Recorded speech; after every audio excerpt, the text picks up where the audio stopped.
Class first language Hindi बच्चे देखिए, ये आपका 4th लेसन तुम कब जाओगे अतिथि। इसका रचनाकार हैं शरद जोशी। हम इसके बारे में पढ़ चुके हैं और लेसन पे भी अतिथि के बारे में पढ़ चुके हैं। यहाँ पे देखिए अतिथि बिन बुलाए आ गए, आके भी एक दिन नहीं 2 दिन नहीं पूरा 3 दिन बीत गए। तो इनके मन में अतिथि अब कब जाता बोल के यही मन में चलने लगा। खर्चा भी ज़्यादा बढ़ते रहा। अभी तो उन्हें आके 3रा दिन है, फिर भी उन्होंने नहीं गया और ऊपर से बोला कि धोबी को कपड़ा देना चाहिए, लॉन्ड्री के लिए जाएंगे। तो उन्होंने सोचा कि चलो ऐसे भी चले जाता होगा शायद बोल के उन्होंने समीप वाले दुकान में धोबी के पास लेकर जाएंगे बोल के सोचे। तो उसके मन में ऐसा लग रहा कि पहली बार ऐसा लग रहा कि अतिथि सदैव भगवान समझते, पर अभी उनको ऐसा लग रहा कि उनमें अतिथियों में राक्षस भी रहता हो सकता बोल के। देखिए अभी बाकी के लेसन हम पढ़ेंगे।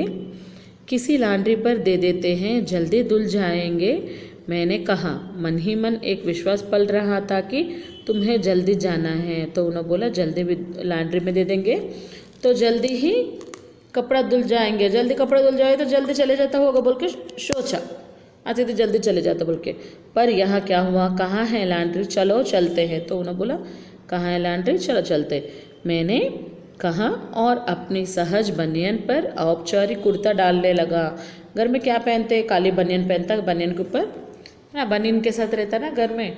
तो उन्होंने बाहर जा रहे ना तो कुर्ता पहन लिए। कहाँ जा रहे हैं, पत्नी ने पूछा। दोनों जाते हुए उसका पत्नी ने पूछा कि कहाँ जा रहे हैं। इनके कपड़े लॉन्ड्री पर देना, मैंने कहा। तो उन्होंने कहा कि लॉन्ड्री पे देना। मेरी पत्नी की आंखें एकाएक बड़ी हो गई। आज से कुछ बरस पूर्व उनकी ऐसे आंख मैंने अपने अकेलेपन की यात्रा समाप्त कर दी थी। तो उनके पत्नी बहुत बड़े आंखों से गुस्सा से देखे। इन्हों बहुत वर्षों के पहले ऐसे उनको देखा, पर अब जब वे भी आंखें बड़ी होती हैं तो मन छोटा होने लगते हैं। वे इस आशंका और भय से बड़ी हुई थी कि अतिथि अधिक दिनों ठहरा गए। तो उनके मन में क्या है, तो लॉन्ड्री में दिया मतलब अतिथि और दिन रहेगा होगा बोल के थोड़ा गुस्सा से उसका आंख से देखने लगी। तो उनको पति को समझ में आ गया और आशंका निर्मूल नहीं थी। अतिथि तुम जा नहीं रहे, लॉन्ड्री पर दिए कपड़े धुलकर आ गए और तुम यहीं हो। तुम्हारे भारी भरकम शरीर से सलवटें पड़ी चादर बदली जा चुकी और तुम यहीं हो।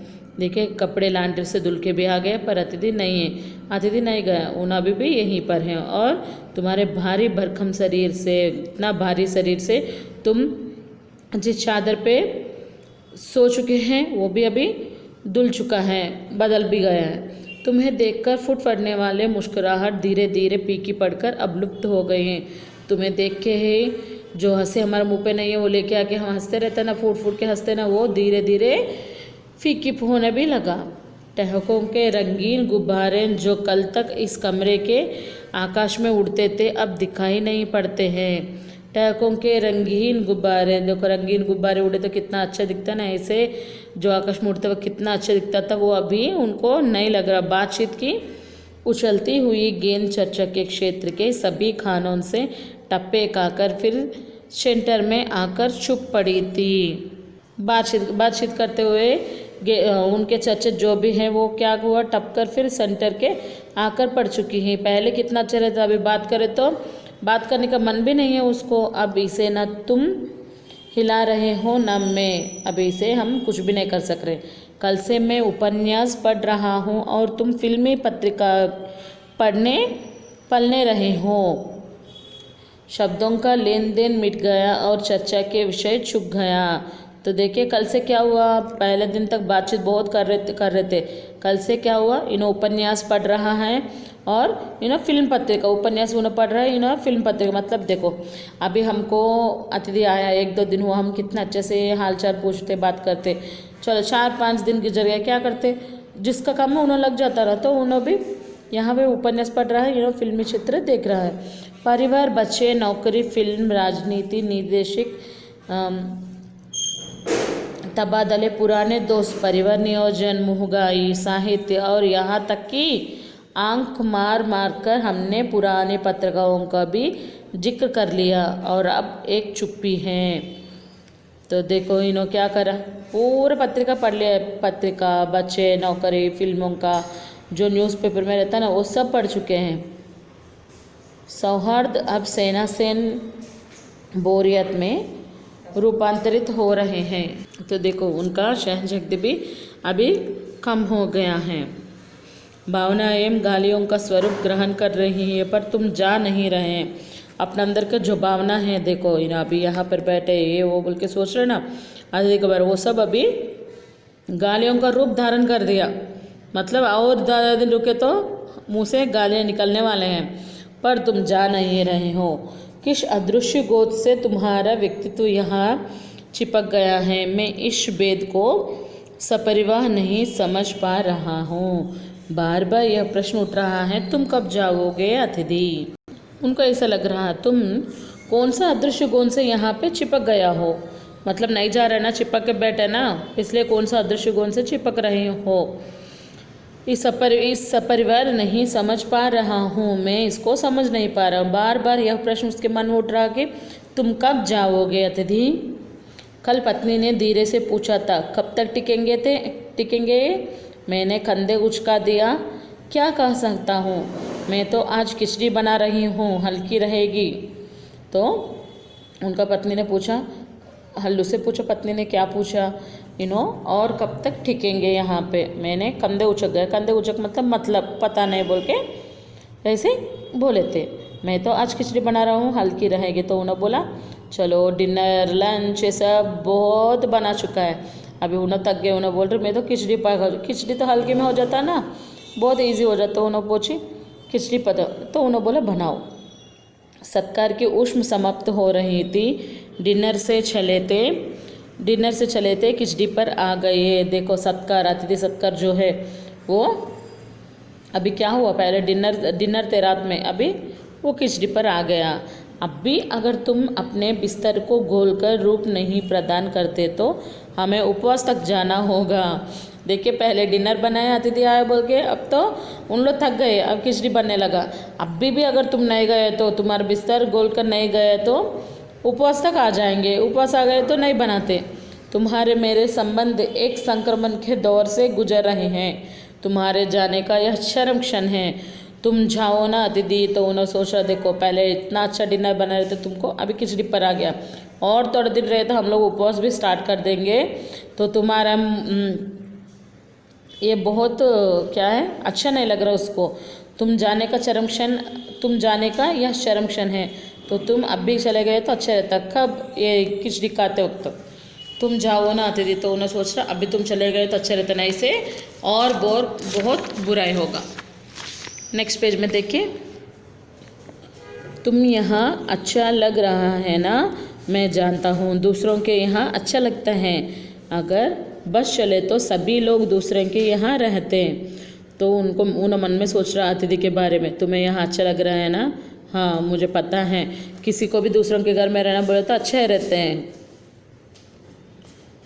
पर ऐसा नहीं हो सकता। अपने घर की महत्ता के गीत इसी का गाए गए थे, तो ये सब अच्छा नहीं रहता। अपने घर की महत्ता के गीत इसी का गाए गाते हैं, हमको इसी कारण स्वीट होम कहा गया है। तो उन्होंने बोल रहा तो अपना घर के गीत अपना घर में गाना चाहिए, दूसरों के घर में रह के इतना दिन रहे तो क्या अच्छा नहीं रहता, इसलिए होम को स्वीट होम बोल के कहते हैं। दूसरों के होम की स्वीटनेस को काटने न दौड़। तो उन्हें बोल रहा देखो तुमको अच्छा लगा, तुम यहाँ पर रहे, पर मुझे ऐसे लग रहा है चलो हमारा स्वीट होम, वो स्वीट होम अब नहीं रहा। देखो जिसका घर उनका स्वीट होम होता, अब तो तुम चले जाओ, नहीं से अच्छा लग रहा है तुम्हें तो यहाँ अच्छा लगा है, पर सोचो प्री कि शरफत भी कोई चीज़ होते हैं, शराफत भी कोई चीज़ होते हैं, और गेट आउट भी एक वाक्य है जो बोल जा सकते हैं। तो उन्हें बोल रहा देखो शराफत की एक चीज़ होती है, तुम अभी तो चले जाना, नहीं तो गेट आउट बोल के भी एक वाक्य है जो बोल जा सकते हैं, वो भी बोल सकते हैं। मतलब जितना सताना उतना सता दे तुम, अब तुम्हारे घर चले जाओ, अगर नहीं चले गए तो उन लोगों के मन में आ गया अभी गेट आउट बोल देंगे, है ना। तो यहाँ क्या बोल रहा, अपना अगर हमारा स्वीट होम है, वो स्वीट होम को तोड़ने तुम नहीं तोड़ो, और जितना जल्दी हो सकता है उतना जल्दी चले जाओ, नहीं से शराफत के भी कोई चीज़ होते हैं तो तुम चले गए तो अच्छा रहता, अगर नहीं चले तो गेट आउट बोल के भी बोलने वाले थे इन लोग। तो उन्होंने वही सोच रहा। अपने कर्राटों से एक और रात गुंजायमान करने के बाद कल जो किरण तुम्हारे बिस्तर पर आएगी वह तुम्हारे यहाँ आगमन के बाद 5वें सूर्य की पीढ़ी किरण होगी। तो उन्हें बोल रहा अपने खर्राटों से, देखो रात में सोते वक्त उन्हें खर्राट भी मारते हैं। खर्राटों की गुंजायमान मतलब जो साउंड आता है ना, वो साउंड से कल जो किरण तुम्हारे बिस्तर पर आएगी, कल जब सूरज का किरण तुम्हारे बिस्तर पर आएगी तुम्हारे यहाँ आगमन के बाद 5वें सूर्य की पीढ़ी किरण होगी। अगर तुम चले गए तो वो 5th डे होगा, मतलब अभी 4th डे होगा, 4th डे रात चल रहा तो 5वां दिन हो जाएगा। वो आशा है वह तुम्हें चूमेगी और तुम घर लौटने का संपूर्ण निर्णय ले लोगे। तो उन्हें सोच रहा कि कल के सूर्य के रोशनी गिरते ही तुमका मन में आ जाना कि कल चले जाना। मेरी सहनशीलता की वह अंतिम सुबह होगी। मेरे सहनशील तब तक सहन कर रही हूँ, अभी ये सहनशीलता के अंतिम सुबह हो जाएगी। उसके बाद में स्टैंड नहीं कर सकूँगा और लटका जाऊँगा। मेरे अतिथि मैं जानता हूँ कि अतिथि देवता होते हैं। तो उन्हें बोल रहा तुम चले गए तो अच्छे से चले गए तो अच्छे रहता, नहीं से मेरा अगर शहन खो गया तो उसके बाद जो भी स्टैंड उन्हें लेगा वो अच्छा नहीं रहता मेरे अतिथि। तो उन्हें बोल रहा अच्छा नहीं रहेगा, सब मन में सोच रहा मेरे अतिथि मैं जानता हूँ कि अतिथि देवता होते हैं, पर आखिर मैं भी मनुष्य हूँ। मैं कोई तुम्हारी तरह देवता नहीं, एक देवता और एक मनुष्य अधिक देर साथ नहीं रहता। तो उन्हें बोल रहा मैं जानता हूँ तुम अतिथि बोल के अतिथि भगवान होते हैं, पर मैं एक साधारण मनुष्य हूँ। देवता और मनुष्य एक साथ नहीं रह सकते बहुत देर तक। देवता दर्शन देकर लौट जाते हैं। देवता क्या करते, कभी भी दर्शन देते हैं लौट देते हैं। तुम लौट जाओ अतिथि, तुम भी अभी लौट जाओ। अतिथि बोले तो भगवान है ना, अतिथि भगवान है ना। भगवान कैसे दर्शन प्रत्यक्ष होकर दर्शन दिया तो क्या करता है, 1 मिनट के लिए दिखता फिर बाद में चले जाता। तो तुम भी ऐसे चले जाना, इसी में तुम्हारा देवत्व सुरक्षित रहेगा।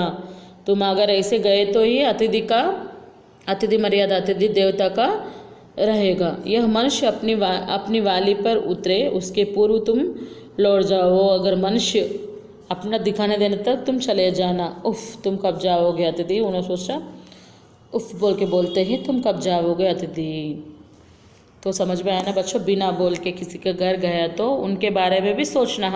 हमको तो अच्छा लगेगा दूसरे घर में रहना, पर उन लोगों का तकलीफ को भी हम सोचना ना।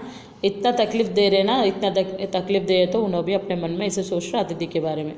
ठीक है बच्चे, समझ में आया ना आपको।